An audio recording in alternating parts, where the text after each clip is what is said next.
Hello everyone, मैं श्यामजी कटियार स्वागत करता हूं आप सभी लोगों का अपने इस एजुकेशनल चैनल पर। मित्रों, आज हम लोग इस वीडियो में क्लास 10th के इंग्लिश सब्जेक्ट के एक लेसन जिसका नाम है Nelson Mandela long walk to freedom का अध्ययन करेंगे। मित्रों, इस लेसन में रंग भेद प्रथा का वर्णन किया गया है। नेल्सन मंडेला जो हैं वो साउथ अफ्रीका के प्रथम ब्लैक प्रेसिडेंट बने। नेल्सन मंडेला ने लगभग अपने 30 वर्ष तक जेल में गुजारे। Nelson Mandela long walk to freedom. मित्रों, ये लेसन काफ़ी बड़ा है, इसलिए मैंने इसे 2 पार्ट में कंप्लीट किया है। ये पार्ट 1 है। पार्ट 2 का वीडियो जो मैं बनाऊंगा उसका लिंक इस वीडियो के डिस्क्रिप्शन में दे दूंगा। तो अब हम लोग पूरे लेसन को पढ़ते हैं और समझते हैं। अपार्टाइड। अपार्टाइड मीन्स रंग भेद। Is a political system. रंग भेद एक राजनीतिक प्रथा है। इसमें कहता है that separates people according to their race, जो लोगों को उनकी जाति के अनुसार अलग करती है। सेपरेट्स मीन्स अलग करना। कैन यू से, क्या आप बता सकते हैं? Which of the 3 countries named below, कि 3 देशों के नीचे नाम दिए गए हैं उनमें से किस देश में had a such political system, ऐसी राजनीतिक प्रथा है। अनटिल वेरी रिसेंटली, अभी हाल ही में। रिसेंटली मीन्स हाल ही में। United state of America, south Africa, Australia. Have you heard of Nelson Mandela, क्या तुमने नेल्सन मंडेला का नाम सुना है? Mandela and his African national Congress. Mandela और उनके राष्ट्रीय कांग्रेस ने स्पेंट ए life time fighting against apartheid, रंग भेद के खिलाफ लड़ाई लड़ते हुए इन्होंने जीवन प्रयत्न संघर्ष किया। Mandela had to spend 30 years in prison. Mandela ने लगभग 30 वर्षों तक जेल में बिताए। फाइनली, अंत में, democratic elections where held in south Africa in 1994। 1994 ईस्वी में साउथ अफ्रीका में लोकतांत्रिक चुनाव हुआ। And Mandela become the first black president of a new nation, और मंडेला एक नए राष्ट्र के प्रथम ब्लैक प्रेसिडेंट बने। In this extract from his autobiography, यह उनकी अपनी आत्मकथा का एक उदाहरण है। और उनकी आत्मकथा का क्या नाम था? Long walk to freedom. Mandela speaks about a historical occasion. Mandela इसे एक ऐतिहासिक अवसर कहते हैं। किस अवसर को? अवसर कौन सा था? द इनॉग्रेशन, उद्घाटन का। इनॉग्रेशन मीन्स उद्घाटन। कैन यू गेस, क्या आप अनुमान लगा सकते हैं? What the occasion might be, कि अवसर क्या हो सकता है?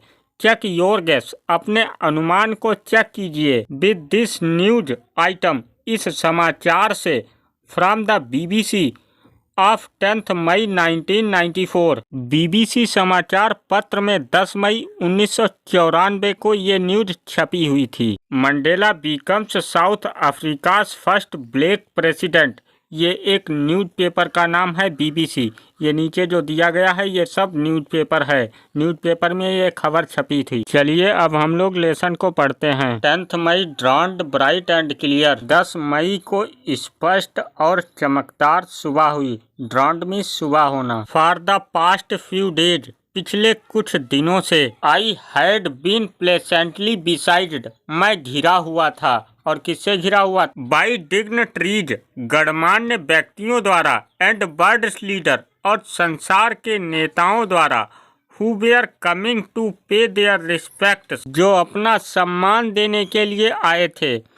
बिफोर द इनॉग्रेशन, उद्घाटन से पहले। इनॉग्रेशन मीन्स उद्घाटन। The inauguration would be the largest gathering ईवर of international leaders on south African soil. उद्घाटन साउथ अफ्रीका की भूमि पर सबसे बड़ा एकत्रीकरण था अंतर्राष्ट्रीय नेताओं का। The ceremony took place in the lovely sandstone amphitheatre. समारोह सैंडस्टोन से बने रंगशाला में संपन्न हुआ।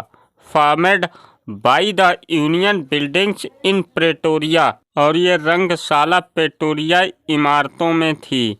For decades this had been the seat of white supremacy, जिस पर सदियों से श्वेतों का एकाधिकार रहा। And now it was the site of rainbow gathering of different colours. यह इंद्रधनुषी विभिन्न रंगों का एकत्रीकरण था। And nations for the installation of South Africa's first democratic, और यह साउथ अफ्रीका के राष्ट्र की निर्माण की पहली लोकतांत्रिक नॉन रेशनल गवर्नमेंट, पहली जाति विहीन सरकार थी। On that lovely autumn day I was accompanied by my daughter Zenani. उस सुंदर पतझड़ के दिन पर मैं अपनी पुत्री जेनानी के साथ था। ऑन द पोडियम, मंच पर, mister de Klerk was first sworn in as second deputy president. Mister de Klerk ने सबसे पहले द्वितीय उपराष्ट्रपति के रूप में शपथ ली। Then Thabo Mbeki was sworn in as first deputy president, और फिर थम्बो म्बेकी ने प्रथम उपराष्ट्रपति के रूप में शपथ ली। डिप्टी प्रेसिडेंट, उपराष्ट्रपति। When it was my turn, अब मेरी बारी थी या जब मेरी बारी थी। आई प्लेड टू ओबे, मैंने मानने की शपथ ली। एंड अपहोल्ड, और अडिग रहने की, द कॉन्स्टिट्यूशन, संविधान के प्रति। And to devote myself, और अपने आप को समर्पित करने की। To the well being of the republic and its people, लोकतंत्र और इसके लोगों की अच्छाई के लिए। टू द असेंबल्ड गेस्ट्स, एकत्र हुए मेहमान। एंड द वाचिंग वर्ल्ड, और मुझे देखता हुआ संसार। आई सेड, मैंने कहा उससे। Today all of us do by our presence here confer glory and hope to newborn liberty. आज हम सभी अपनी उपस्थिति के द्वारा नवजात स्वतंत्रता को शान और उम्मीद प्रदान करते हैं या आशा प्रदान करते हैं। Out of the experience of an extraordinary human disaster that lasted too long। Disaster means आपदा, एक अतिसाधारण मानव आपदा के बाद जिसका अंत लंबे समय बाद हुआ। आगे इसमें कहता है कि must be burn a society, एक ऐसे समाज का जन्म होना जरूरी था। Of which all humanity will be proud, जिस पर संपूर्ण मानवता को गर्व हो या घमंड हो। प्राउड मीन्स गर्व। We who were outlaws not so long ago, हम लंबे समय तक इस दुनिया से कटे रहे।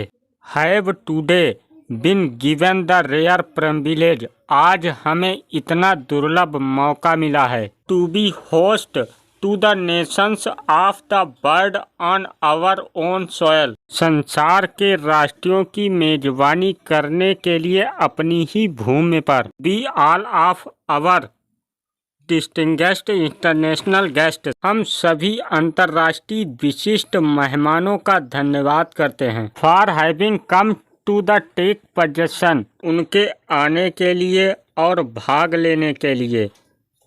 With the people of our country, हमारे देश के लोगों के साथ। Of what is after all a common victory for justice, इस सामान्य जीत में जो न्याय के लिए रही।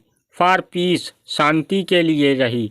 फॉर ह्यूमन डिग्निटी, और मानव गौरव के लिए रही। डिग्निटी मीन्स गौरव। We have at last achieved our political emancipation, emancipation means आज़ादी। अंत में हम लोगों ने अपनी राजनीतिक आज़ादी को प्राप्त कर लिया। अचीव्ड मीन्स प्राप्त करना। We pledge our self to liberate all our people, हम अपने लोगों को आज़ाद कराने की शपथ लेते हैं। From the continuing bondage of poverty, निरंतरित बने रहने वाली गरीबी के बंधनों से। डिप्रीवेशन, अभाव से। सफरिंग, कष्टों से। जेंडर, लिंग भेद से। एंड अदर डिस्क्रिमिनेशन, और दूसरे भेदभावों से। Never never and never again, कभी नहीं फिर कभी नहीं। Shall it be that this beautiful land will again experience the oppression of one by another. इस सुंदर धरती पर अब किसी के द्वारा कोई भी शोषित नहीं किया जाएगा या शोषण नहीं किया जाएगा। The sun shall never set on so glorious ये ह्यूमन अचीवमेंट। मानव की इतनी शानदार उपलब्धि का सूर्य अब कभी भी अस्त नहीं होगा। लेट फ्रीडम रैन, स्वतंत्रता का साम्राज्य रहेगा। रैन मीन्स साम्राज्य। गॉड ब्लेस अफ्रीका, परमात्मा अफ्रीका को वरदान दे। ये फ्यू मोमेंट्स लेटर, कुछ क्षणों के बाद, we all lifted our eyes, हम सब ने अपनी नजर उठाई। In as a spectacular array of South African jets helicopters and troop carriers roared in a perfect formation over the Union Building. इसको पूरा मिलाकर इस प्रकार से कहेंगे कि कुछ ही क्षणों के बाद हम सब ने अपनी आंखें भय के साथ ऊपर उठाईं, क्योंकि यूनियन बिल्डिंग के ऊपर दक्षिणी अफ्रीकन जेट हेलीकॉप्टर और लड़ाकू विमानों की एक दहाड़ का सुंदर नज़ारा था। It was not only A display of pin point precision. Pin point precision means एकदम सही ताल में, एंड मिलिट्री फोर्स, यह सिर्फ फौजी शक्ति के ताल में सही प्रदर्शन नहीं था, बट ये demonstration of military's loyalty to democracy, बल्कि यह एक प्रदर्शन फौजी शक्ति की निष्ठा के लिए था, लोकतंत्र के लिए था, टू ए न्यू गवर्नमेंट और नई सरकार के लिए था। दैट हैड बीन फेयरली, जो स्वतंत्रता से एंड फेयरली इलेक्टेड और स्वच्छता से चुनी गई थी। ओनली मोमेंट्स बिफोर, कुछ ही क्षण पहले, the highest generals of the south African defence force and police, south Africa के सुरक्षा बल के उच्च जनरलों और पुलिस के जनरलों की, देयर चेस्ट बेडेक्ट विद रिबन्स, इनकी छातियों पर फीते सजे हुए थे, एंड मेडल्स, और मेडल सजे हुए थे, फ्रॉम डेज गॉन बाई, और उस दिन सल्यूटेड मी, उन्होंने मुझे सल्यूट किया, एंड प्लैग्ड देयर लॉयल्टी, और अपनी निष्ठा की शपथ ली। I was not unmindful of the fact, मैं तथ्य से अनभिज्ञ नहीं था, that not so many years before, कि कुछ ही सालों पहले, they would not have saluted, उन्होंने मुझे सल्यूट नहीं किया है, बट अरेस्टेड मी, सिवाय मुझे गिरफ्तार किया है। Finally a chevron of Impala jets left a smoke trail of the black, अंत में इम्फाला जेटों ने बी के आकार में काला धुआं छोड़ा। और कैसा धुआं छोड़ा? रेड, लाल, ग्रीन, हरा, ब्लू, नीला एंड गोल्ड और सुनहरा of the new south African flag, जो साउथ अफ्रीका का नया झंडा था या साउथ अफ्रीका के झंडे का नया आकार था। The day was symbolised for me, दिन मेरे लिए प्रतीक था, by the playing of our two national anthems, इसमें कहता है कि दिन मेरे लिए प्रतीक था, और किसके द्वारा प्रतीक था? हमारे दो राष्ट्रीय गानों के गायन द्वारा। The vision of white singing, गोरे लोगों के गाने का स्वप्न था। क्या था? यन कोसी सिकलैल आई अफ्रीका, ये श्वेत लोगों के राष्ट्रीय गान के बोल थे। And blacks singing Die Stem, और काले लोगों के गाने के बोल थे या राष्ट्रीय गान के बोल थे Die Stem. The old anthem of the Republic, Die Stem पुराने गणतंत्र का राष्ट्रगान था। Although that they neither groups knew the lyrics of the anthem, यद्यपि ग्रुप राष्ट्रगान को गाने की लय को नहीं जानते थे। दे वन डिस्पाइड, वे एक दूसरे से घृणा करते थे। They would soon know the words by heart, वे जल्दी ही दिल से शब्दों को जान लेंगे। सून मीन्स जल्दी, हार्ट मीन्स दिल से। On the day of the inauguration, उद्घाटन वाले दिन, इसमें आगे कहता है कि I was overwhelmed with a sense of history, मैं राष्ट्र की भावना से ओतप्रोत था।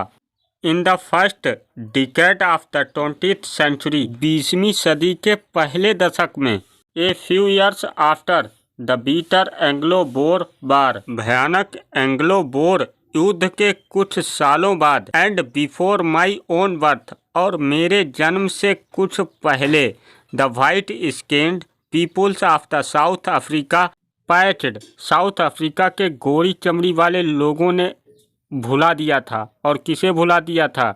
अप देयर डिफरेंसेस, अपने भेदभावों को, and erected a system of racial domination against the dark skinned peoples, गोरी चमड़ी वाले लोगों ने काली चमड़ी वाले लोगों के खिलाफ एक जाति प्रभुत्व वाली प्रथा बनाई। ऑफ देयर ओन लैंड, अपनी ही भूमि पर। द स्ट्रक्चर दे क्रिएटेड, जो संरचना उन्होंने बनाई थी। गोरी चमड़ी के लोगों ने काली चमड़ी के लोगों के खिलाफ जो संरचना बनाई थी, formed the base of one of the hardest, उसका आधार सबसे कठोर, मोस्ट इनह्यूमन, अमानवीय था। Societies the world has ever known, इसमें कहता है कि जो संरचना बनाई गई थी उसका आधार सबसे कठोर, सबसे अमानवीय समाज का आधार जिसे संसार कभी जानता नहीं है। Now in the last decade of the 20th century, अब 20वीं सदी के अंतिम दशक में, and my own eighth decade as a man, और मेरे खुद के आदमी के रूप में 8वें दशक में, that system had been overturned forever, और वह प्रथा हमेशा के लिए बदल गई, एंड रिप्लेस्ड बाई वन, और एक ऐसी व्यवस्था उसके स्थान पर रख दी गई, दैट रिकॉग्नाइज द राइट्स, जो अधिकारों को पहचानती थी, and freedoms of all peoples, जो सभी लोगों की आज़ादी को पहचानती थी, regardless of the colour of their skin, उनके त्वचा के रंग की परवाह किए बिना ही। आज के वीडियो में हम लोग इतने ही लेसन का अध्ययन करेंगे। आशा करता हूं कि आप लोगों को वीडियो अच्छा लगा होगा, और यदि वीडियो अच्छा लगा हो तो लाइक शेयर सब्सक्राइब कर दीजिएगा। Thank you very much.